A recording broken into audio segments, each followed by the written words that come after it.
muchas gracias por acompañarnos nuevamente aquí en Estado Nacional. Espero que estén pasando un bonito fin de semana ahí en sus casas. Hoy vamos a seguir hablando de una problemática que afecta a miles de trabajadores, sobre todo trabajadores independientes que no cuentan con cobertura de salud y mucho menos con la posibilidad de tener una pensión en sus vidas. Esto porque no están cotizando a la seguridad social. En muchos casos se debe a que la forma en que la Caja Costarricense del Seguro Social calcula las cuotas de ese tipo de trabajadores, pues históricamente no ha correspondido a la forma en que estos trabajadores generan sus ingresos. En otros casos también esta falta de cotización de este sector de trabajadores se debe a que muchos no se acercan a la institución debido a que cuando pretenden formalizarse, pues actualmente como está la ley, la institución se va hacia atrás y entonces se corre el riesgo de que puedan encontrarse con deudas gordas, millonarias, que se hacen aún más grandes con los temas de intereses y de las multas. En un programa anterior aquí en Estado Nacional estuvimos analizando un proyecto de ley que hay actualmente en la Asamblea Legislativa que pretende condonar la morosidad para tratar de hacer una especie de borrón y cuenta nueva y que estas personas se puedan poner a derecho y además la institución pueda generar recursos frescos para la institución. El día de hoy vamos a seguir analizando este tema, pero también vamos a conocer cuáles son los detalles de una modificación que la misma Caja Costarricense del Seguro Social quiere hacer al reglamento de afiliación de trabajadores independientes. Y para eso está con nosotros don Gustavo Picado, quien es gerente financiero de la institución. Don Gustavo, y usted ha estado desde hace varios meses trabajando con cuadros técnicos en la redacción de este nuevo reglamento. Buenos días, bienvenido. Buenos días, Liliana, mucho gusto estar acá. Y sí, efectivamente tenemos meses de preparar la propuesta que ahora la comentaremos a lo largo del programa. Muchas gracias. También nos va a acompañar el día de hoy el licenciado Adrián Torrealba. Él es abogado del bufete Facicañas, pero está aquí en representación del Colegio de Abogados, uno de los colegios profesionales. Don Adrián, que ha estado alzando la voz sobre la problemática que representa la cotización de los trabajadores independientes. Buenos días y bienvenido. Buenos días, Liliana. Muchas gracias por la invitación. En realidad, desde el Colegio de Abogados hemos mantenido desde hace ya algunos años recientes una actitud constructiva. Hemos tratado de señalar cuál es el problema de fondo que tiene esta regulación de los trabajadores independientes, que ha hecho que se genere demasiada inseguridad jurídica. Hemos señalado que la Caja Costarricense se ha equivocado al tomar decisiones contra la propia ley constitutiva y eso ha generado un problema muy gordo que sin duda afecta el desarrollo de la actividad económica y en momentos de que necesitamos reactivar la economía, necesitamos hacer una racionalización de todas estas reglas para que primero haya una contribución generalizada, formalidad generalizada, no solo en la caja, porque el que está informado en la caja también lo está para efectos del impuesto de renta o del IVA, y entonces podamos revertir una situación donde la regla general más bien que tenemos hoy es la informalidad. Así es, esa parece ser la regla general y además se vio empeorada por los temas de la pandemia. Hoy también vamos a contar con el criterio de la señora Marielos Alfaro. Ella es miembro de la Junta Directiva de la Caja Costarricense del Seguro Social en representación del sector privado, de los patrones. Y es que la razón por la que en este momento la Junta Directiva de la Caja, los cuadros técnicos de la institución y también la Asamblea Legislativa están ocupados en el tema de la informalidad con la seguridad social se debe a miles de casos y tiene múltiples rostros. Hemos visto aquí en Estado Nacional algunos de ellos, pero hay muchísimos dramáticos. Doña Marielos nos cuenta uno de ellos. Un señor jardinero de aquí de Heredia, no voy a decir el nombre por razones obvias. Él trabajaba como asalariado, lo despidieron ya con una edad avanzada, entonces él se fue a inscribir a la Caja como trabajador independiente. Los servicios de jardinería al principio le iba bien, pero ya después de 4 o 5 meses vio que el monto no le alcanzaba para cubrir sus gastos básicos. Esa persona no tiene casa propia, no tiene, digamos, recursos adicionales a lo que le ingresa y dejó de pagar y no fue a avisar. Hoy día, Liliana tiene una deuda de 3 millones de colones. Ese señor, que hoy día tiene más de 60 años, no tiene acceso a su atención de salud. Sí va a tener pensión porque cotizó 220 cuotas. ¿Ves? La pensioncita, aunque sea la mínima, pero la va a tener. Pero mientras llegue ese momento, él va a tener 4 años que no tiene atención de salud y está enfermito. Fue a preguntar si lo podía afiliar a una hija porque la hija menor consiguió trabajo. Y le dijeron que no podía afiliarlo, la hija, porque él está como deudor. Ese señor no sabe qué hacer. Nunca va a poder pagar los 3 millones de colones. Liliana, apenas si puede hacer jardines hoy día, que la gente además ha dejado de contratar, ¿verdad? O la gente se ha comprado su propia máquina en una ferretería para hacer su jardín. O sea, cuando yo veo personas como él, ¿verdad? Él no está en menos de 1 millón. Él está en más de 1 millón. Él está en 3 millones. No lo puede pagar.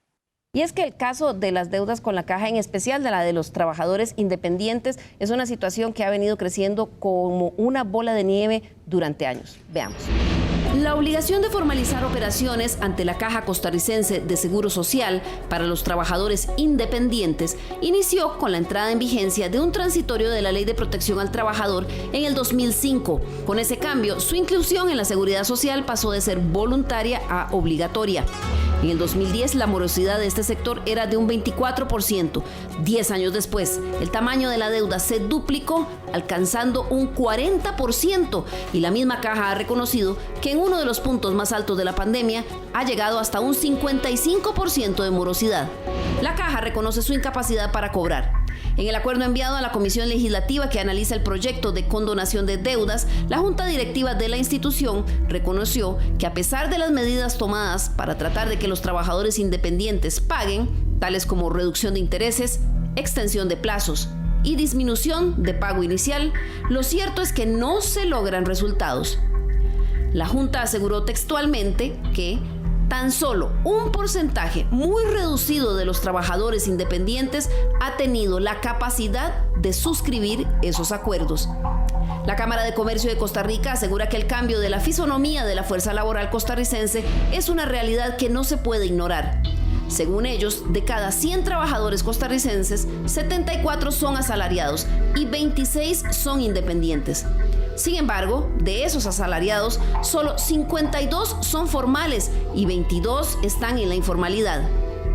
En el caso de los trabajadores independientes, la realidad es más dramática.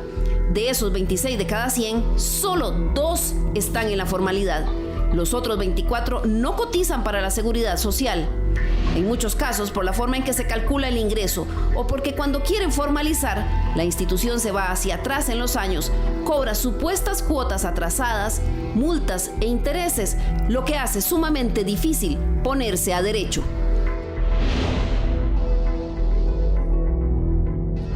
En efecto, es una situación que se ha convertido, don Gustavo, ya en inmanejable y por eso esta serie de iniciativas. Está por un lado el proyecto de la Asamblea Legislativa que busca una condonación de deudas. ¿Cómo ve usted este proyecto? ¿Cómo lo ve la gerencia financiera, don Gustavo? Bueno, desde nuestra óptica, el tema de los trabajadores independientes es mucho más allá de la deuda. La deuda es un reflejo de lo que ha venido pasando, pero hay que entender que trabajadores independientes es un colectivo de difícil cobertura porque tiene condiciones muy particulares. No tiene un patrono que la acompañe en el financiamiento de la seguridad social, a diferencia de los asalariados que compartimos con el patrono el financiamiento, pero además tiene una característica muy importante y es que tiene una alta variabilidad de los ingresos y eso evidentemente hace que le sea difícil estar pagando contribuciones mes a mes porque hay meses que eventualmente no tendría la capacidad suficiente.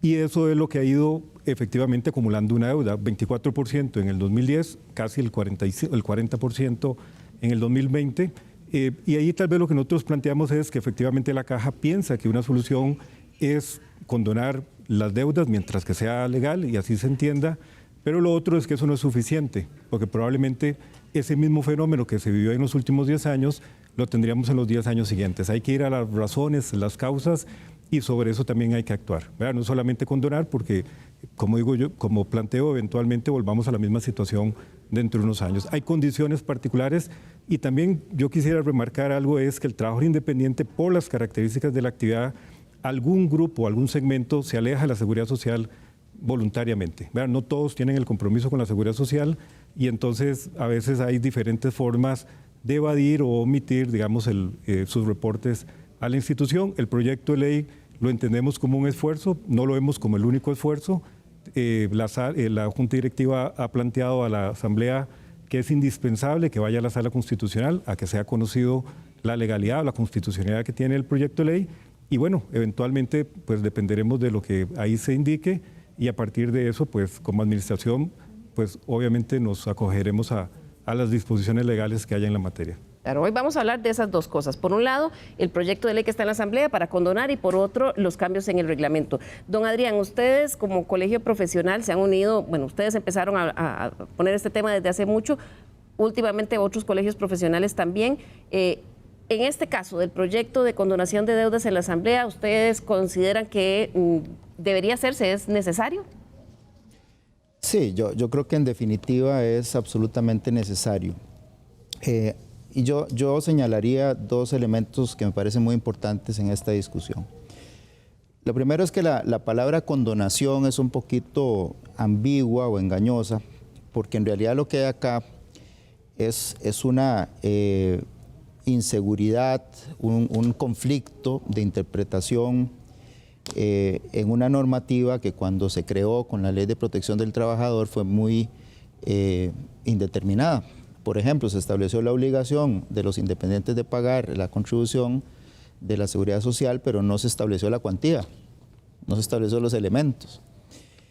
Y resulta que históricamente la Caja siempre decía, no, es que esto no es un tributo. Bueno, ya hoy día sabemos, porque la Sala Constitucional lo dijo en el 2006, lo dijo en el 2018, tengo acá enfrente mío una resolución Sala Primera del 2020, donde han reconocido, como está reconocido universalmente, o sea, porque cargas de seguridad social existen en todo el mundo, que son un tributo.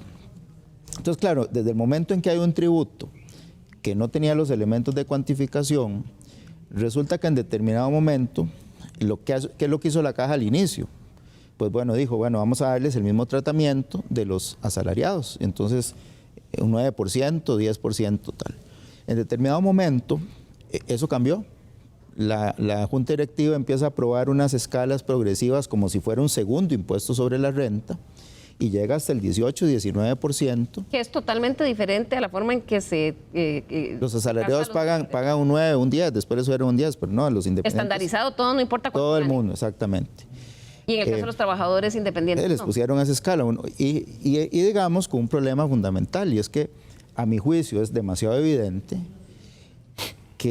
para el Colegio de Abogados y para todos los que hemos estudiado este tema, que lo que ha hecho la Caja es brincarse o contrariar directamente el artículo 3 de su ley constitutiva, que dice expresamente que en el caso de los trabajadores independientes no se les puede cobrar una carga patronal, una cuota patronal, lo cual es demasiado obvio porque no tienen patrono. Pero se ha hecho así. Claro, eso es lo que se llama un fraude de ley, a mi juicio. Sí, Gustavo, ¿usted considera que la institución ha hecho un fraude de ley o es que no ha habido cómo interpretar la ley claramente? No, yo creo que, digamos, en el caso de don Adrián tiene una posición, pero hay una acción de inconstitucionalidad presentada, efectivamente, pero también hay que leer un poco los términos en que la Procuraduría ha defendido la posición de la Caja. Yo no creo, pero bueno, eso es una posición de don Adrián sobre un tema de fraude de ley. La Caja tiene autonomía para la administración y gobierno, los seguros sociales, y lo que ha hecho es un ejercicio, digamos, pleno de eso. Y tal vez yo sí quisiera plantear algo, porque si no puede quedar la idea de que todos los trabajadores independientes están en la misma condición.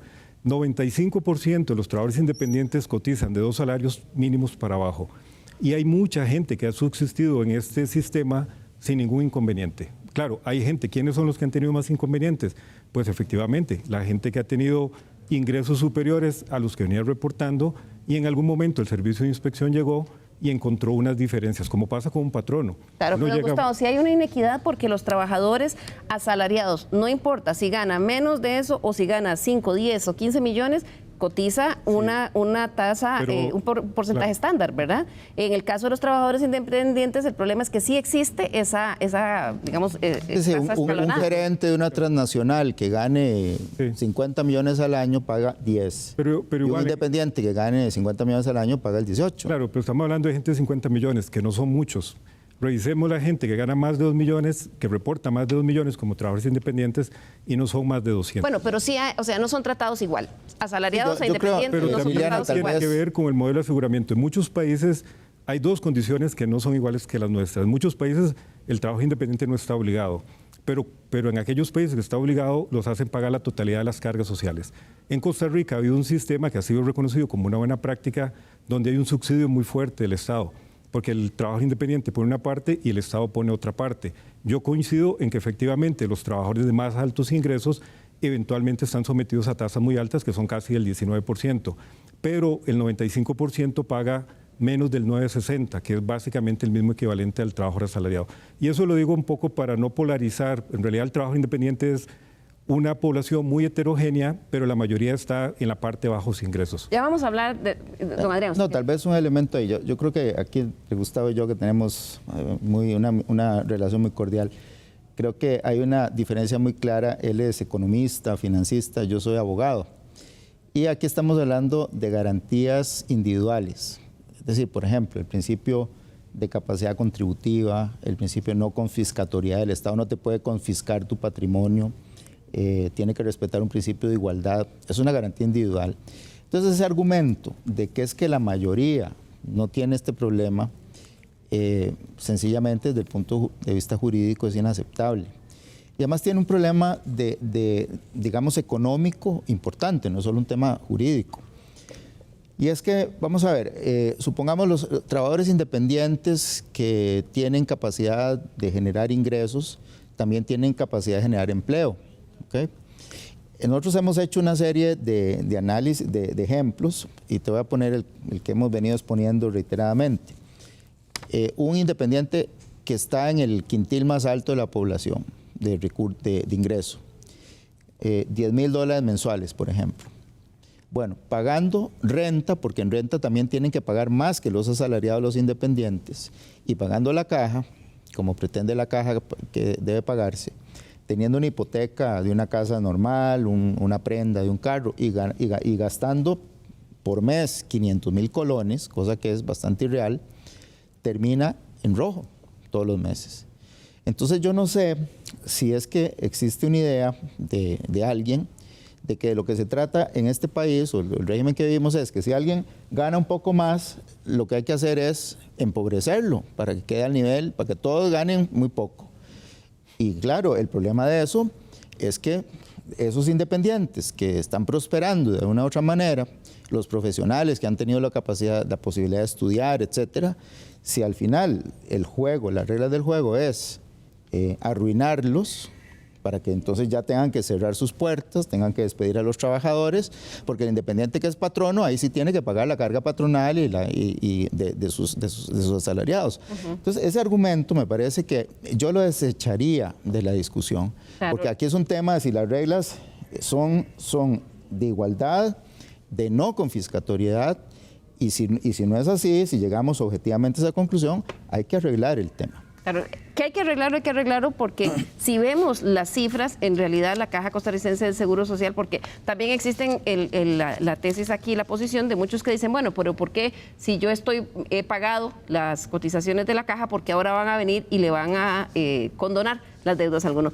Vamos a ver cuáles son las cifras de morosidad que maneja la institución. Según la Caja Costarricense de Seguro Social, a marzo de este año, los trabajadores independientes con la institución alcanzaban una deuda de 397.719 millones de colones, mientras que las deudas de los patronos llegaron a 493.630 millones. Y los asegurados voluntarios, esa es una deuda muy pequeñita, ahora nos va a explicar don Gustavo por qué, solo 1.011 millones de colones. Pero estamos hablando de que a marzo tenemos ahí una bola de 892.360 millones de colones.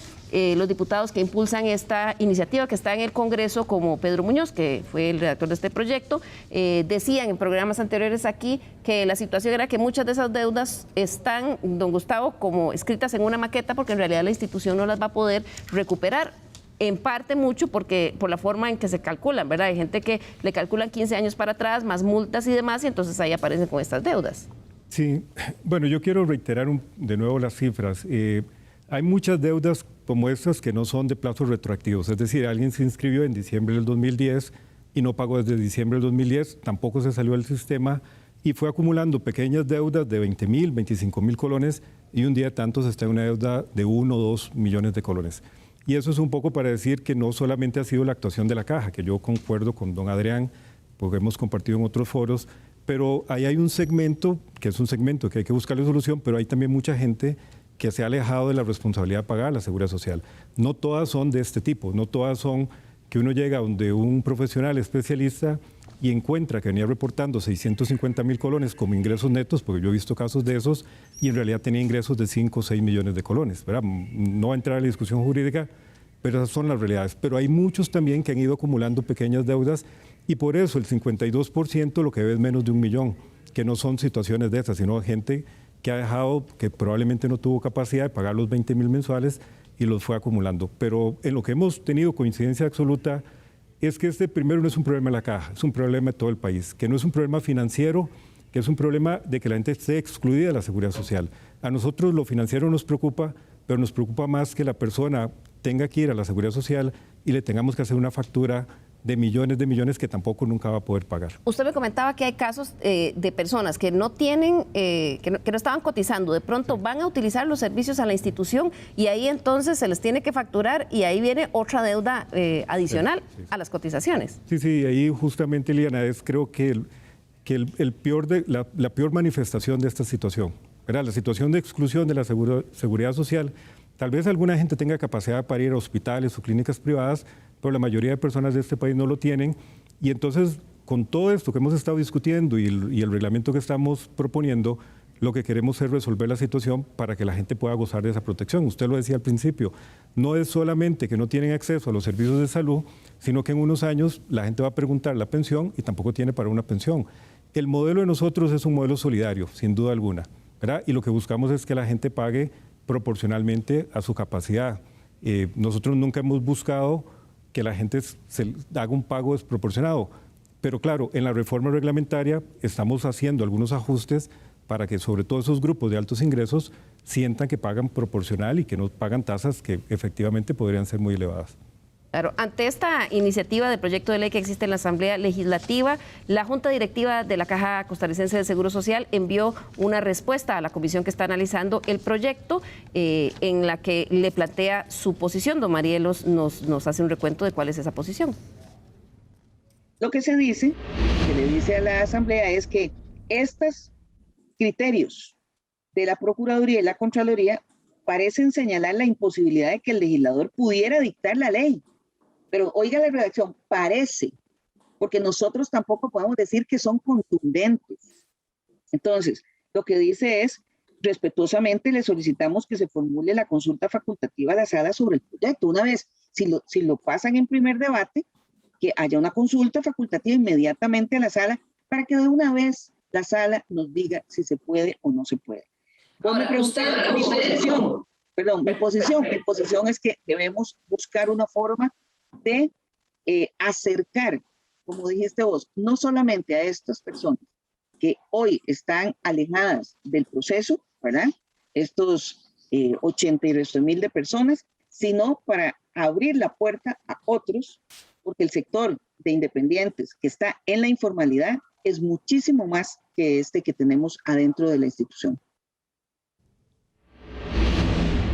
Don Gustavo, el proyecto de ley lo que plantea es que para trabajadores independientes, ese borrón y cuenta nueva, que para trabajadores independientes se haga una amnistía, una condonación del principal, de la deuda, de los intereses y de las multas. Y en el caso de los patronos morosos, que se haga una condonación de multas, intereses y también de las cotizaciones que se hacen a otras instituciones como FODESAF, IMAS y Banco Popular. Nos decía doña Marielos que ellos, como miembros de Junta Directiva, representantes del sector patronal, están de acuerdo. Sin embargo, en ese mismo acuerdo iba un informe que hizo su gerencia, la gerencia financiera, y ustedes indican que no se puede. Doña Marielos dice que los pronunciamientos de la Procuraduría y la Contraloría no son tan contundentes, don Gustavo. Bueno, este proyecto de ley tiene 4 o 5 versiones. No era la primera vez que se consulta la caja. Se consulta desde, me parece, septiembre del 2019, la primera versión, que además hay que decir que la ley fue evolucionando. No es lo mismo que se trató al principio, lo que se trató al final. Incluso recuerdo que al principio era intereses, recargos y multa para los dos grupos, tanto para patronos como para trabajadores independientes, pero fue evolucionando hasta esto, que es básicamente que para el trabajador independiente toda la deuda que tenga se pueda condonar la totalidad, recargos, intereses, multas y principal. Y eso, de que ha sido consultado varias veces, nos permitió, sobre todo a través de la dirección jurídica que da apoyo en estos temas, ir encontrando una serie de pronunciamientos, no nuestros, sino de la Procuraduría y después de la Contraloría, que incluso el de la Contraloría, el más reciente, es muy interesante porque da un criterio sobre otro proyecto de ley asociado que es la Ley de Trabajador Independiente. Y hacen un enlace con el pronunciamiento de la Procuraduría, con los anteriores, donde dicen, la figura de condonación es factible para las instituciones si hay una ley que las habilite. Pero en el caso de la Seguridad Social, porque por ser fondos atados a normas constitucionales, eso no procede. Pero esos son los pronunciamientos de ellos. Yo creo que la Junta Directiva de nosotros muy sabiamente ha dicho, bueno, si el proyecto va a seguir, que siga, pero inevitablemente debe haber una consulta a la Sala Constitucional. Jurídicamente, ¿cómo ve usted esa tesis, don Adrián? Demasiado simple. Yo creo que la Procuraduría y la Contraloría en ese tema están diciendo algo que no tiene el menor sentido. Te voy a hacer una pregunta, más bien te la devuelvo. ¿La educación es un derecho constitucional? Sí, ¿verdad? Sí, claro. Además, hasta hay que dedicarle un 8% del PIB. ¿Cómo se financia la educación? De los impuestos. Sí, el impuesto de renta, el IVA, tal, ¿verdad? Bueno, cuando se han hecho amnistías, la última se hizo en el 2018, en la ley 9635. Amnistías tributarias. Sí, es una amnistía sobre ley de renta, todos los administrados por el Ministerio de Hacienda, que pasó por la Sala Constitucional y le dio luz verde, o sea, no dijo, no, eso no se puede hacer. Entonces yo la pregunta es, o sea, ¿cómo es eso? Es decir, si el impuesto de renta lo puedo condonar, o el IVA lo puedo condonar, que financian la educación y todos los principios constitucionales, los fines, objetivos constitucionales, ¿por qué la salud va a ser diferente? Es que no... O sea, sí, no pareciera... Perdón, pero no, es que no, o sea, no existe ninguna razón. Sí, no pareciera tener sentido. No, ninguno, y más que son tributos, y eso lo ha dicho toda la sala, la cuarta y la primera lo han dicho. Claro. Entonces me parece que ese argumento no tiene mucho sentido. A doña Marielos, que como miembro de Junta de la Directiva le consultamos así directamente si ella cree, a título personal, que la Caja debería apoyar esta amnistía y perdonar las deudas. Yo sí creo que hay que tener una amnistía. Yo creo que ciertamente ha salido a la luz pública gente que uno consideraría que no deberían estarle debiendo a la Seguridad Social y que deben ponerse al día y que jamás uno quisiera que se beneficien de un proyecto como este. Pero eso pasa. Si quiero beneficiar a 80,000, van a haber 7,000 que se me cuelan, que a lo mejor debieron haber sido pagados o no debieron haber tenido estas deudas. Entonces ustedes me dicen, entre un 5 y un 10%, no creemos que sea justo. Pero y el otro 85, 90, 95% de gente que es como este señor jardinero que les estoy diciendo, no, yo no quiero condenar a esa gente a que no tengan servicio de salud. No puedo, moralmente no puedo. La Caja siempre va a responder que por su autonomía dada constitucionalmente, no sea el Poder Ejecutivo ni el Legislativo el que tomen decisiones por la institución. La institución es, en ese sentido, de lo más autónoma para la toma de decisiones, ¿verdad? Y su órgano máximo de decisión es la Junta Directiva. Eso está muy claro en la Constitución Política, ¿de acuerdo? Y luego la ley de la Caja, que tiene todos esos elementos incorporados. Entonces, cuando el legislador trata de meter una decisión que la Caja considera suya, entonces la Caja lo primero que tiene que responder es, no toques mi autonomía. ¿De acuerdo? Esa es una respuesta de rigor. Y es precisamente esa la razón por la cual ahora los señores diputados tendrán que conocer el proyecto, ver si lo votan en primer debate y ver si hacen la consulta a la Sala Constitucional. Termino muy brevemente antes de irnos a comerciales con usted, don Gustavo, pero de nuevo, quienes sostienen esta tesis dicen que si se hiciera ese borrón y cuenta nueva, se lograrían mayores recursos frescos a la Caja porque acercaría a toda la gente esa que no se acerca a la institución porque siente que se le van a ir esos 15 años para atrás y que eso sería más beneficioso. ¿Usted no está de acuerdo con eso? Yo en general sí, ¿verdad? Yo creo que nuestra función principal es incluir a la mayor cantidad de gente dentro de la seguridad social y pasa después por un tema de financiamiento. pero nuestro objetivo principal es que el 80, el 90, el 100% de trabajadores contribuyan. Hemos tenido efectivamente un fenómeno de alta morosidad que hay que buscar la solución. La condonación puede ser una vía. Nada asegura que en los años siguientes no se vuelva a acumular, porque hay que también buscar las causas de por qué es que la gente no está pagando. Claro, vamos a ir a nuestra primera pausa comercial y al regresar vamos a hablar de esa otra iniciativa que hay, el cambio al reglamento de trabajadores independientes que podría ir a ese fondo del problema. Ya regresamos.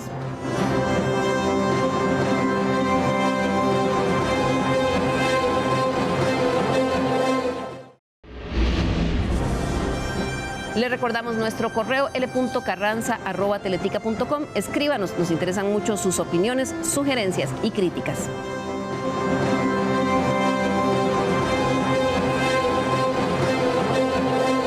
Muchas gracias por continuar con nosotros. Hoy que estamos hablando sobre el tema de las modificaciones que se le podrían hacer al reglamento de afiliación de trabajadores independientes, un tema que la gerencia financiera de la Caja Costarricense del Seguro Social había estado trabajando. Don Gustavo, empezaron ustedes, hicieron una propuesta que casi les incendió la institución porque sintieron muchos sectores costarricenses que más bien estaban modificando el reglamento en contra. Echaron para atrás, escucharon y y presentaron una nueva propuesta.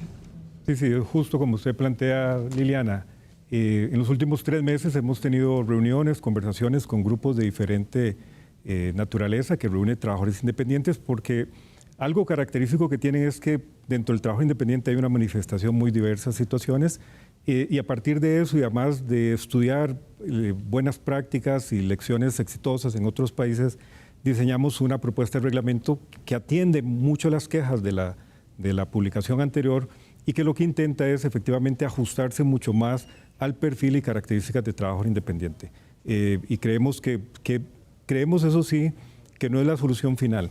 ¿Verdad? Es un primer paso en la dirección correcta, pero que nosotros tenemos que seguir monitoreando y evaluando para seguir ajustando en el tiempo. ¿Verdad? Un reglamento no puede quedar ahí solamente porque se aprueba en un momento, hay que estar ajustándolo porque el mercado y los empleos obviamente están cambiando muy rápidamente. Don Adrián, era más que urgente cambiarlo. ¿Qué pasaba?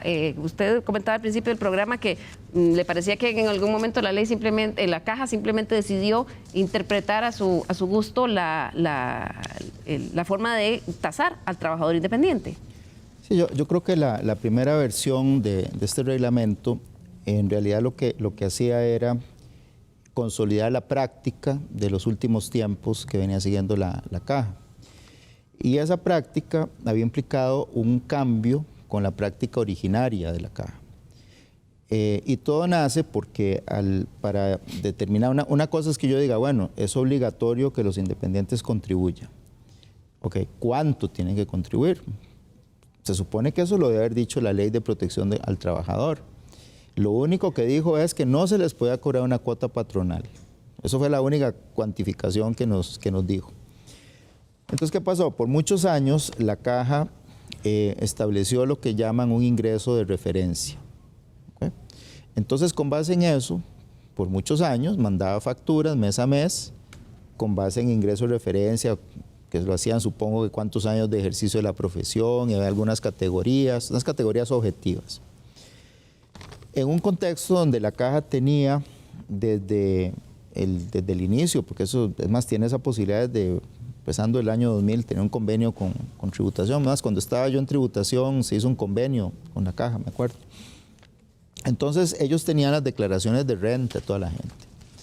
Entonces si la Caja hubiera sido consistente, si la ley hubiera sido clara, que lo que se estaba estableciendo era una contribución que se basaba en las mismas reglas del impuesto sobre la renta, pues lo que tenía que haber hecho es, en vez de mandarte el recibo de enero, después de tener tu declaración de diciembre con el ingreso de referencia, pues te lo hubiera mandado con lo que declaraste en renta. Y entonces, bueno, el pleito se hubiera presentado en aquel momento, si es ilegal, no es ilegal, ahí veríamos. Pero no, la Caja por muchos años lo que hacía era que te mandaba el recibo con base en el ingreso de referencia. Y 15 años después te toca la puerta y te dice, ¿sabe qué? Todo eso que yo a usted le mandé, no es que usted lo declaró, yo se lo mandé a la Caja. Todo está mal, porque ahora yo tengo las declaraciones de renta, pero es que ya las tenías hace 15 años. Y pretendés que yo tenía bajo el colchón guardado todo el dinero que se supone que la caja creía que yo tenía que pagarle y ahora pretende que yo se lo pague además con multas de interés. ¿Y eso empeoró esta situación de esas bolas de nieve de las deudas? No, o sea, digamos, en gente, vamos a ver, en gente que ha sido buen contribuyente en el impuesto sobre la renta, que ha declarado todo lo que se gana y ha pagado, y que tiene, digamos, un cierto nivel de ingresos, etcétera, son deudas absolutamente impagables. Es decir, eso sería como agarrar toda la clase media profesional y desaparecerla de un solo tirón si la caja lograra cobrar o embargar o cerrarle los negocios a todo ese sector, ¿verdad? Lo ha intentado hacer, don Gustavo, la caja, sin embargo, bien ese acuerdo que enviaron a la Asamblea Legislativa también, que reconocen que ha sido muy difícil cobrar esas deudas. Sí, el trabajador independiente es de difícil cobro por naturaleza, sobre todo pensando en los segmentos de más bajos ingresos, tiene mucha movilidad, incluso para contactarlos para nosotros es difícil, porque al final el número telefónico lo están cambiando, el domicilio lo cambian, y además porque en la relación costo-beneficio, Liliana,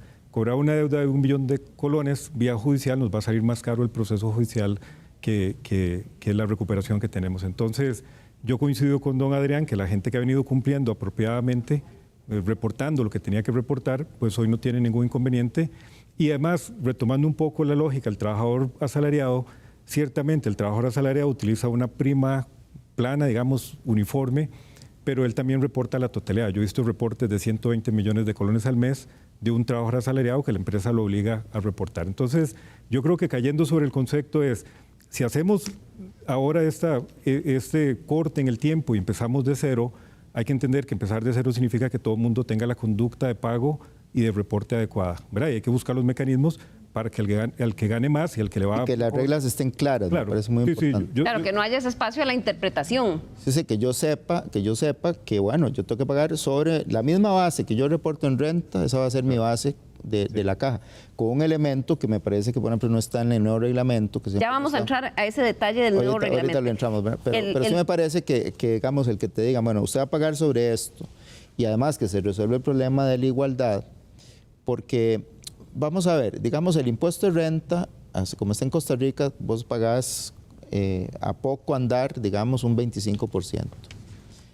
De repente la caja viene y dice, bueno, es que usted además de eso tiene que pagar un 18% más, un 19% más.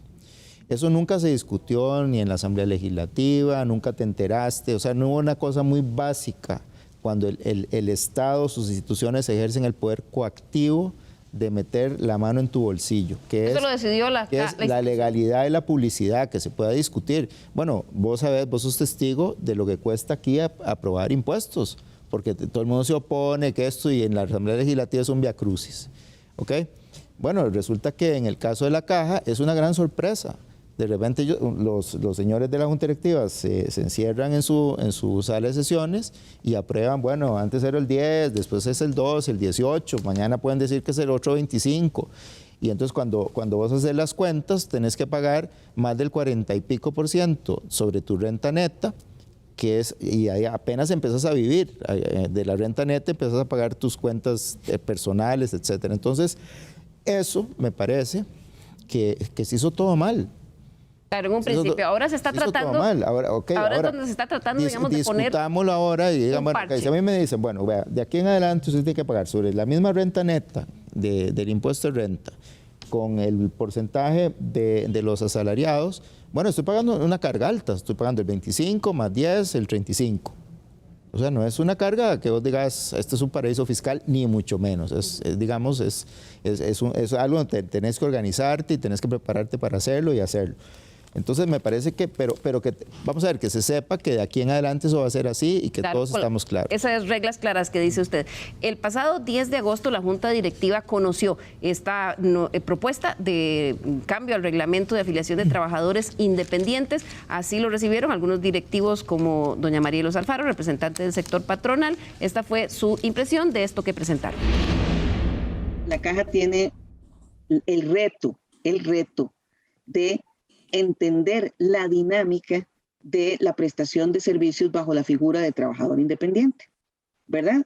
¿Para qué? Para cobrar justamente, pero no para hacer un recargo mayor más allá de lo que pagamos los asalariados, que ese es el otro tema. seguimos con, hubo un ajuste, y eso es muy positivo, Liliana, hubo un ajuste en la distribución del porcentaje que se paga en independientes, ¿verdad? Hubo un ajuste en reducción, porque después de cierto nivel había una cuota muy superior a la que paga el asegurado, el trabajador asalariado. Entonces también hubo un ajuste. Este reglamento tiene esos tres elementos de beneficio: la reducción del plazo para el análisis, ¿verdad?, de 15 a 4, la reducción del porcentaje de los trabajadores independientes a partir de cierto nivel de ingreso, y el tema de esclarecer bien el componente de las deudas en cuanto a ingresos de alquileres y demás, todo lo que son rentas pasivas. Don Gustavo, vamos de lleno. ¿Qué trae esta nueva propuesta de las cosas relevantes? Háblenos concretamente de qué es lo que le va a cambiar al trabajador independiente esta propuesta que ustedes traen.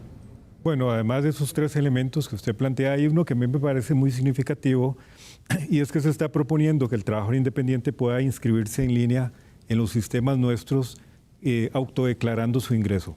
Es decir, que no tenga que pasar por oficinas nuestras, que no pase por funcionarios, que no tenga que limitarse a los horarios tradicionales que tenemos, sino que es homólogo a lo que hicimos ya en el 2017 con trabajadoras domésticas. La persona puede autogestionar su seguro y eso para nosotros es un paso importante porque le va a permitir a la gente hacerlo sin necesidad de interactuar con otras instancias.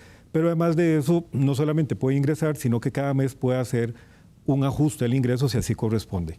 No, hay trabajadores que van a tener meses buenos, regulares, etcétera. Ese es otro elemento.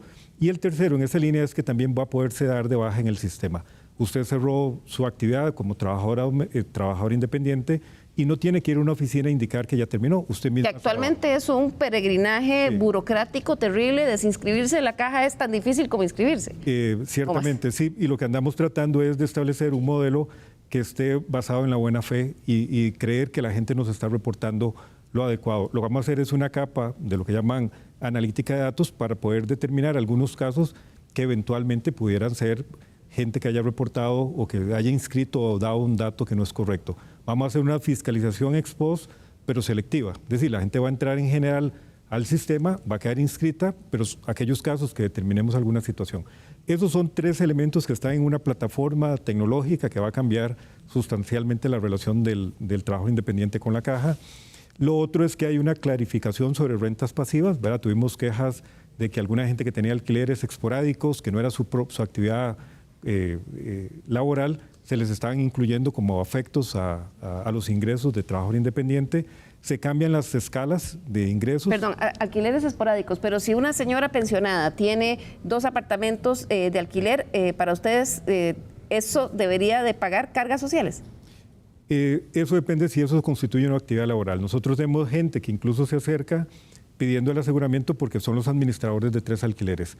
Pero administrador es ser un empleado, pero si la señora es la que si son vive... pasivos, no. O sea, si usted tiene 2 casas que alquila y que nada más lo que recibe son los ingresos, eso no es afecto a la seguridad social. Sí, ya sería el colmo, ¿verdad? No, el principio de la seguridad social es que usted tiene que aportar sobre lo que derive del trabajo, sobre lo laboral, no sobre rentas de otros, digamos, bienes. Y eso se está clarificando porque había una duda en el texto anterior. Y lo otro es que la escala, cómo se contribuye, estamos pasando de un máximo del casi el 19% a un máximo del 12%. Era como un principio de acercarnos a algunos referentes que ha dicho la gente que deberíamos acercarnos al de trabajador asalariado. Y lo otro que se incluye, que a mí me parece muy interesante, es que conforme la gente supere ciertos niveles de ingreso, vamos aplicando una tarifa o un porcentaje reducido. Entonces, el que más paga es 12%. Pero si usted pasa un límite, entonces paga 9,5% y si pasa otro límite, paga el 9%. Marginalmente, usted va pagando menos. Y eso es lo que estamos tratando de hacer, es que la gente no tenga incentivo para subdeclarar y que la gente reporte, digamos, ingresos más altos, pero que sienta que conforme reporta más, paga proporcionalmente menos. Eso también es un elemento muy importante y son de las variaciones, digamos, significativas que trae el reglamento. Don Adrián, ¿cómo ve usted esta nueva versión del reglamento?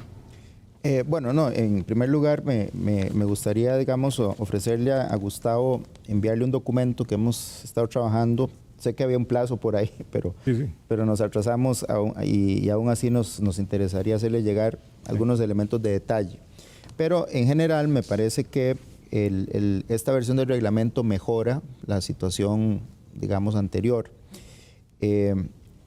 Por ejemplo, en el tema nuclear de la equiparación entre asalariados e independientes, se avanza hacia eso, ¿verdad? No se culmina completamente, pero se avanza, yo diría que sustancialmente, digamos. Entonces me parece que eso es una buena... ¿Usted cree que es un paso positivo? Es un paso positivo. En este tema de la base de cálculo, las rentas pasivas y tal, aquí hay un dilema que me parece que hay que plantearlo correctamente. Digamos, en materia tributaria se hace una cierta distinción y opera en distintos impuestos entre lo que es una actividad de trabajo independiente, donde, por ejemplo, incluso la actividad profesional que requiere, digamos, de un conocimiento específico, la responsabilidad del profesional, etcétera. Eso se considera que son rentas donde predominantemente son rentas del trabajo. Pero ¿qué pasa con una renta empresarial? ¿Verdad? Es decir, imaginemos, y lo hemos visto en casos concretos, de un propietario de gasolineras o de una gasolinera más, que por alguna razón funciona como persona física, no como una sociedad. Esa renta empresarial debería estar sujeta a la caja. Me parece, a mi juicio me parece que no. Una renta ¿Qué cree, don Gustavo? Bueno, habría que ver el criterio, pero eventualmente don Adrián tendría razón en eso, ¿verdad? Nosotros, hay figuras muy particulares, ¿verdad?, que pueden tener rentas que no son propiamente trabajo puro, ¿verdad?, sino que es una actividad de, digamos, de esas condiciones. Y nosotros, por supuesto que ahora que me lo ofrecía don Adrián, nosotros recibiremos también ese tipo de precisión, ¿verdad?, porque lo hemos construido, lo debo decir, con toda la voluntad de acercar, digamos, estas diferencias que hemos venido discutiendo, y creo que nos falta mucho menos que al principio, ¿verdad? Pero en esto... Te voy a poner un ejemplo bastante importante, ¿verdad?, que es los asociados a una cooperativa. Sí. Pensemos asociados de la cooperativa Dos Pinos, ¿verdad?, de las más grandes de este país, que son ganaderos, y por la propia ley de asociaciones cooperativas ellos están obligados a operar como personas físicas. Entonces sería complicado que a un agricultor, digamos, un ganadero que tiene una empresa, ¿no?, de agricultura, por el hecho de tener, incluso está obligado a funcionar a través de una persona física, haya que pagar la cuota de trabajador independiente. Me parece que ahí se está migrando de gravar el trabajo hacia lo que es la renta empresarial, que es una mezcla entre trabajo y capital, ¿verdad? Esa es una renta mixta, por decirlo así. Entonces me parece que ahí se podría buscar alguna precisión adicional. Y hay otros casos particulares. Don Gustavo me mencionaba que ustedes estuvieron hablando con los trabajadores del sector de cultura y mencionaba usted el caso de los libros, por ejemplo. Sí, eran condiciones muy particulares porque lo que nos plantean es que ellos duran muchos meses en la producción del libro y hasta 12, 18 meses logran tener rentas. Entonces ahí la discusión es cómo pueden estar dentro de la seguridad social sin ingresos y cómo sería su relación cuando tienen esos ingresos que son todos acumulados de ese esfuerzo laboral. ¿Y cómo reflejan eso en el reglamento? Bueno, el reglamento lo que tiene es la posibilidad de que usted tenga, digamos, un ingreso variable, pero siempre tiene que tener un ingreso, ¿verdad? Es decir, la seguridad social tiene por principio la contribución.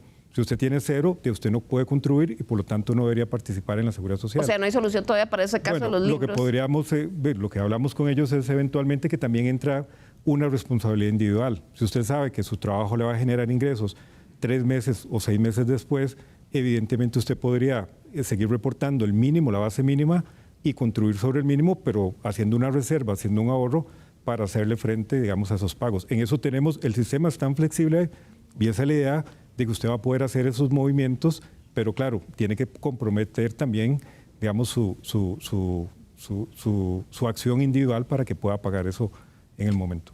Claro, estamos ya casi llegando al final. Don Adrián, en forma muy puntual, otras de esas observaciones que están haciendo el reglamento. Sí, yo creo que se avance en esa idea de, digamos, de hacer más lo que en materia tributaria llamamos un sistema más autoliquidativo. Es decir, es el contribuyente el que dice, este es mi ingreso, hago una declaración, y ahí sí queda perfecto que después venga la caja y haga una fiscalización revisando el acto del contribuyente, el acto de liquidación. Hoy el problema que decíamos que se da es que la caja va contra sus propios actos. Me manda un montón de actos administrativos en forma de recibo o factura todos los meses y después se echa para atrás, ¿verdad? Eso en términos de derecho administrativo se llama ir contra los propios actos, violar la confianza legítima, no sé cuánto. ¿Y usted cree que eso se resuelve con el nuevo reglamento? Creo que hay que ajustarlo. Yo creo que en esa línea me parece que las reglas no están tan claras de que sea un verdadero régimen autoliquidativo. También hay un tema ahí que nosotros hemos planteado reiteradamente y es no debería cobrarse la construcción de la caja sobre el impuesto de la renta que yo pago, porque ya no es plata, ya no es dinero mío, ¿no? Es dinero del Estado. Entonces, ¿por qué la base tiene que ser la misma? Debería haber un mecanismo para que yo pueda deducir el propio impuesto sobre la renta. Claro, esos son algunos de otros de esos ajustes. Cosa que, digamos, no pasa con los asalariados, y también me parece que para ser justos habría que también precisarlo. Correcto. Claro, lo positivo de esto pareciera ser que por lo menos ese cálculo o ese análisis ya no se iría 15 años para atrás, sino que se iría 4 años, que además sobre ese punto del plazo me parece que también hay que precisar, porque una cosa es que yo diga, bueno, esos 4 años los cuento desde el momento en que está vigente el reglamento, y otra cosa es, como por ahí en algún transitorio se dice, para los que tienen casos abiertos, desde el traslado de cargos que te hicieron. Porque en ese caso, al final no terminarías pagando 4 años. Imagínate que se te están cobrando del 2006 al 2016, por decirlo así. Bueno, el traslado fue en el 2017, entonces vos contás 4 años para atrás. Pero igual te quedan abiertos 2021, 20, 19. Entonces al final podrías terminar pagando 4 más, y terminas con 8 y otra vez quedas en la ruina, ¿verdad? Se vuelve a hacer la bola de nieve. Vamos a terminar con una reflexión final de cada uno de nuestros invitados. Voy a comenzar con las conclusiones que nos dio doña Marielos Alfaro, miembro de la Junta Directiva de la Caja. Este reglamento, por fin, de alguna manera, escucha, digamos, esas peticiones que los trabajadores independientes han estado haciendo reiteradamente, diciendo, no me trates tan mal, ¿verdad? No me hagas eso. Entonces, ¿por qué también la Junta tiene la mejor voluntad de aprobarlas? Queremos acercar a la mayor cantidad de trabajadores independientes a la institución. Queremos acercar a los que están morosos, para que ya no estén morosos, para que paguen en la medida de las posibilidades, hagan arreglos de pago los que pueden hacerlo, para que si tenemos que condonar todas estas deudas menores a 1 millón, a esos 72,000 personas las podamos condonar. Ojalá la sala diga que sí, que es factible, sea vía ley, o sea, vía posibilidad de la institución de hacerlo. Queremos que esas personas vuelvan al sistema de seguridad, aporten.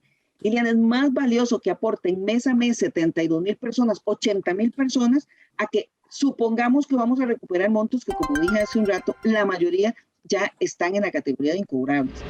Muchas gracias a doña Marielos. Voy a continuar con don Adrián Torrealba. En 1 minuto, su reflexión final. Bueno, yo quisiera resaltar una distinción que a mí me parece muy importante y a veces en estas discusiones no se establece. Hay 2 tipos de evasión. Digamos, hay una evasión que podríamos llamar insolidaria, que es aquel que trata de ocultar, de evadir sus responsabilidades, dejar todo para sí mismo, etc. Y bueno, esa hay que perseguirla con todos los instrumentos de control y las sanciones que correspondan, etc. Pero también puede haber otro tipo de evasión, que es aquella que es una evasión inducida por el propio sistema. Es decir, el sistema se vuelve tan irracional, tan gravoso, etcétera, que no queda más que evadir, porque si no, no sobrevivís. Entonces, cuando tenés un problema de ese tipo, lo que hay que hacer es racionalizar la carga tributaria. La carga tributaria, en un caso como el de la Caja, hay que valorarla en el acumulado entre lo que le pagas a la Caja y lo que pagas en el impuesto de renta, porque todo sale del mismo bolsillo. Entonces hay que tener eso para hacer un sistema racional. Una vez que se logra el sistema racional, me parece que se puede lograr que tengamos un buen escenario para la reactivación económica. Es decir, para que la gente pueda, siendo formal, tener un desarrollo de la actividad económica, pagando todos sus impuestos, porque el que evade en Caja, evade en todo lo demás. Así es. No se puede evadir en uno y en el otro no. Y ahora debería ser el objetivo. Necesitaríamos tener un sistema que permita desarrollar una actividad económica y pagar las contribuciones que correspondan sin que te vaya la vida en ello, ¿verdad? Sino que sea Así razonable. es. Muchas gracias, don Adrián. Don Gustavo Picado, gerente financiero de la Caja Costarricense de Seguro Social, su conclusión. Sí, bueno, yo creo que la pandemia del COVID-19 nos ha puesto claramente en relevancia la importancia que tiene la seguridad social de este país. Está demostrado, pero además Costa Rica ha enfrentado esta situación de mejor manera que muchos países, porque tenemos un sistema que efectivamente tiene una amplitud de prestaciones y servicios que nos permiten poder hacer frente a algo que realmente ha sido muy difícil para el mundo entero, ¿no? Y que, por supuesto, que detrás de eso hay un financiamiento. Ese financiamiento lo que buscamos es que sea solidario, que sea equitativo, que sea proporcional y que le permita a la gente participar activamente en algo que a todos nos corresponde. Lo que hemos venido trabajando efectivamente es en atender las inquietudes y los llamados de muchos grupos, y hay un interés expreso de la Junta Directiva, que ahora lo plantea doña Marielos, de abocarnos hacia buscar maneras mucho más flexibles para que la gente se incorpore en la seguridad social y podamos reducir la informalidad en los años siguientes, y también coincido en reactivar la economía y la generación de nuevos empleos. Muchas gracias, don Gustavo. Sin duda es un esfuerzo importante que se ha hecho. Cerrar diciendo que ese reglamento no ha sido aprobado aún, se le presentó a la Junta Directiva, ellos lo conocieron, le dan 30 días a la gerencia financiera para que le haga algunos arreglos, así que daremos seguimiento para ver cuál es la versión final. Nos vamos, muchas gracias por su compañía, lo esperamos el próximo domingo aquí en Estado Nacional.